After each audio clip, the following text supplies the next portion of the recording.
송은재 TV 시작합니다. 문재인이 움직이기 시작했습니다. 문재인이 그동안도 사실은 양산에서 많은 민주당 사람들을 불러서 많은 영향력을 행사해 왔습니다. 그런데 이제 구체적으로 움직이기 시작했습니다. 이재명이 흔들리고 있기 때문입니다. 이재명이 흔들리지 않더라도 문재인이 일정한 영향력을 행사하려고 할 텐데, 이재명이 아주 위험한 상황이다 라고 보고 문재인이 구체적으로 움직이기 시작했습니다. 오는 25일 경남 양산에서 문재인 정권 시절에 청와대 출신 민주당 의원들 20명 가까이 됩니다. 그러니까 가장 대표적인 게 윤건영입니다. 윤건영이 나서서 이제 통보를 했습니다. 오는 25일 양산 사저에서 문재인 대통령이 만나고자 한다 라고 이야기를 하면서 세미나도 갖겠다라고 했습니다. 그러니까 청년과 수도권의 민심 대책 총선을 앞두고 이런 토론회도 연다라고 합니다. 이 청년과 수도권 민심 대책 이런 토론회는 민주당 당사에서 열어야지 왜 이걸 양산에서 여는가라는 겁니다. 그러니까 윤건영이 지금 초청을 한 사람들 초금회라고 해서 청와대 출신 초선 의원들의 금요일 모임 이런 뜻입니다. 고민정, 김의겸, 민영배, 윤영찬, 진성준, 최강욱, 한병도 등 20명에 달한다라고 했습니다. 문재인이 직접 이제는 나서려고 한다라는 것을 분명하게 보였습니다. 묘한 시점이죠. 오늘은 쌍방울 대북 송금 관련해서 재판이 열립니다. 그 재판에 이화영도 나오고 또 김성태도 증인으로 출석을 합니다. 이화영이 이제 왔다 갔다 한 자신의 진술에 대해서 어떤 입장을 취하느냐.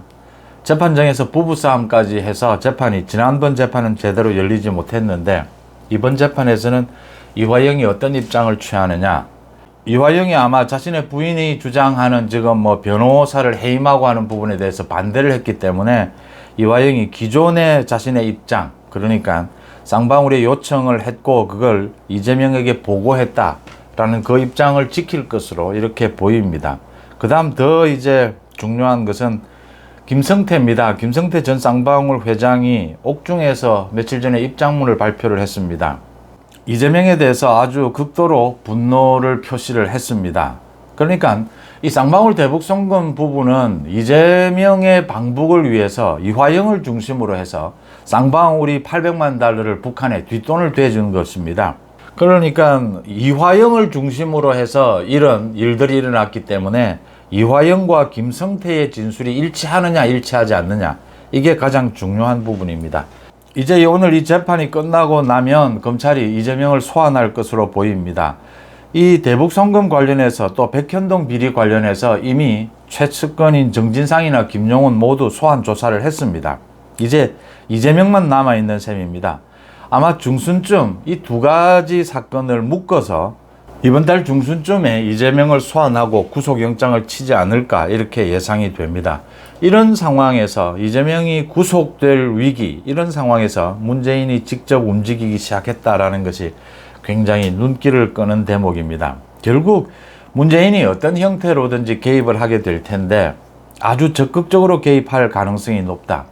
적극적이라기보다는 실질적으로 문재인이 민주당을 접수할 가능성이 높다라고 하는 겁니다. 지금 문재인이 사실은 지난 2012년, 2016년, 2020년 총선에서 문재인이 사실은 가장 영향력을 크게 행사했습니다. 공천에서.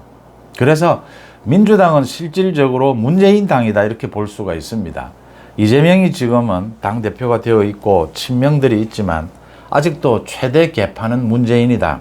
문재인의 영향력은 이재명을 비롯해서 친명들도 전혀 무시하지 못한다라는 점에서 또 이제 이재명이 흔들리게 되면 이낙연 등 다른 사람들이 대안으로 거론이 되는데, 그렇게 거론되는 사람들은 다 총선에서의 얼굴이죠. 그러니까 바지 사장이죠. 실질적인 권한은 누구에게 있느냐? 문재인에게 있다. 문재인의 영향력이 가장 크다라는 게 민주당 안팎의 대체적인 평가입니다. 이러니까 이제 민주당 내에서도 볼멘 소리가 나옵니다. 친명을 중심으로 해서 왜 친문 의원들만 모아놓고 문재인이 의논을 하려고 하느냐, 이런 세미나를, 토론회를 왜 당에서 열어야지 문재인이 여느냐, 이런 이야기들이 나올 수밖에 없습니다. 문재인은 이것 아니어도 그러니까 통화 기록이 남지 않는 텔레그램 메신저를 통해서 계속 주로 친문 의원들과 의논을 해왔다. 이 윤건영이 사실은 총무 역할을 맡고 있는 셈입니다. 최측근이죠. 문재인의 모든 연락책을 맡고 있는데 윤건영을 중심으로 해서 문재인이 친문 의원들을 소집한 겁니다. 이재명 구속 또는 이재명의 사법 리스크에 따라서 이제 당에 혼란이 생겼을 경우에 문재인이 당을 어떻게 접수하고 어떻게 총선에 임한다라는 부분을 의논하기 위해서 모이는 것이다. 이재명으로서는 예민할 수밖에 없습니다.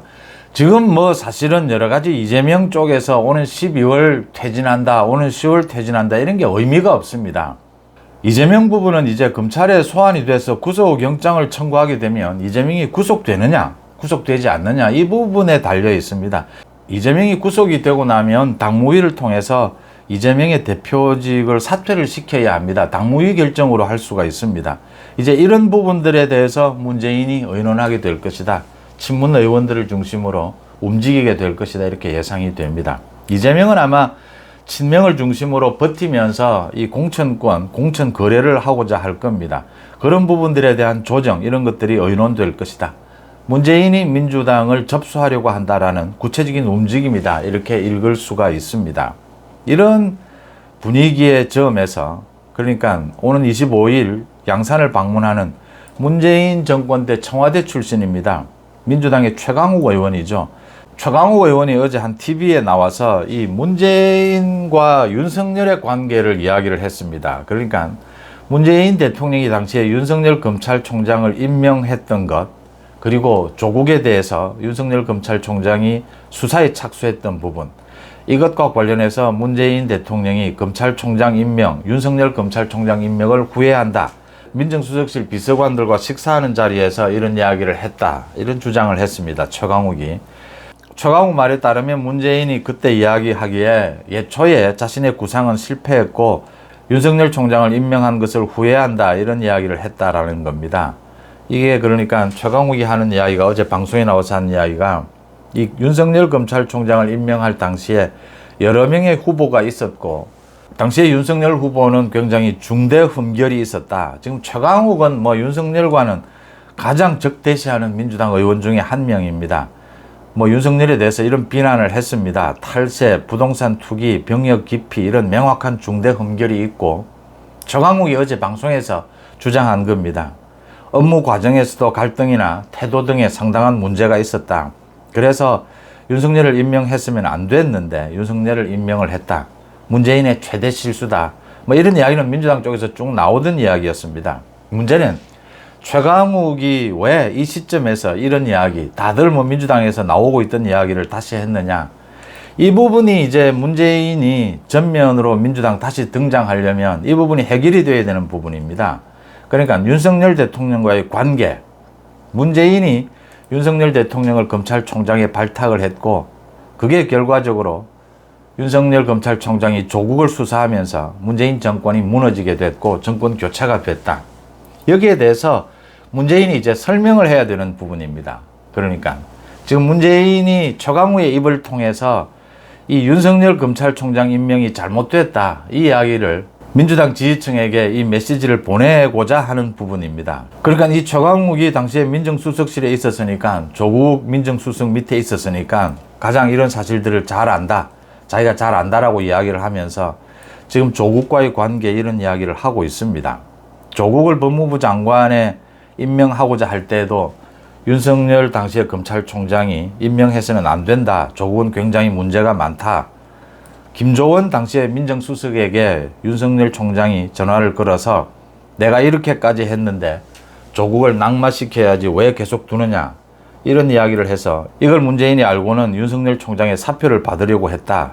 그런데 당시에 윤석열 검찰총장이 그걸 얼버무리면서 넘어간 적이 있다. 이렇게 최강욱이 윤석열 총장에 대해서 굉장히 많은 나쁜 이야기를 했고 사실 확인도 될 수가 없는 그 다음 문재인이 윤석열을 검찰총장에 임명한 것을 후회한다라고 하는 이런 메시지를 냈습니다.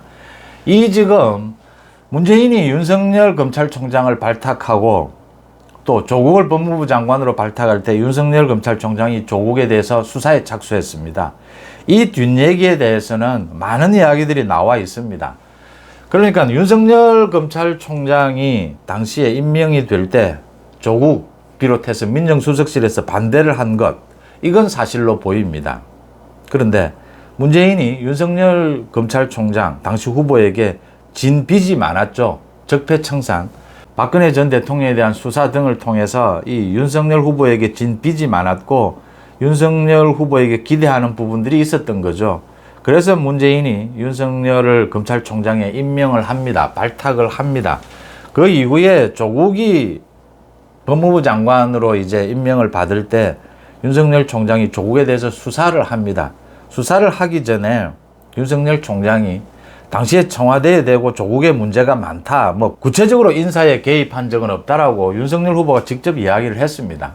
그런데 이야기들은 나올 수가 있는 것이죠. 당시에 언론 보도가 엄청나게 입시 부정 부분이 엄청나게 나왔고 검찰 쪽에서도 이걸 수사를 하지 않을 수는 없다. 사모펀드 혐의도 있었습니다. 그런 수사를 하면서 민정수석실을 통해서 이 조국에 관한 정보, 판단 이런 부분들이 거론될 수는 있었습니다. 이제 최강욱이 그런 것들을 과장하고 있는 셈입니다.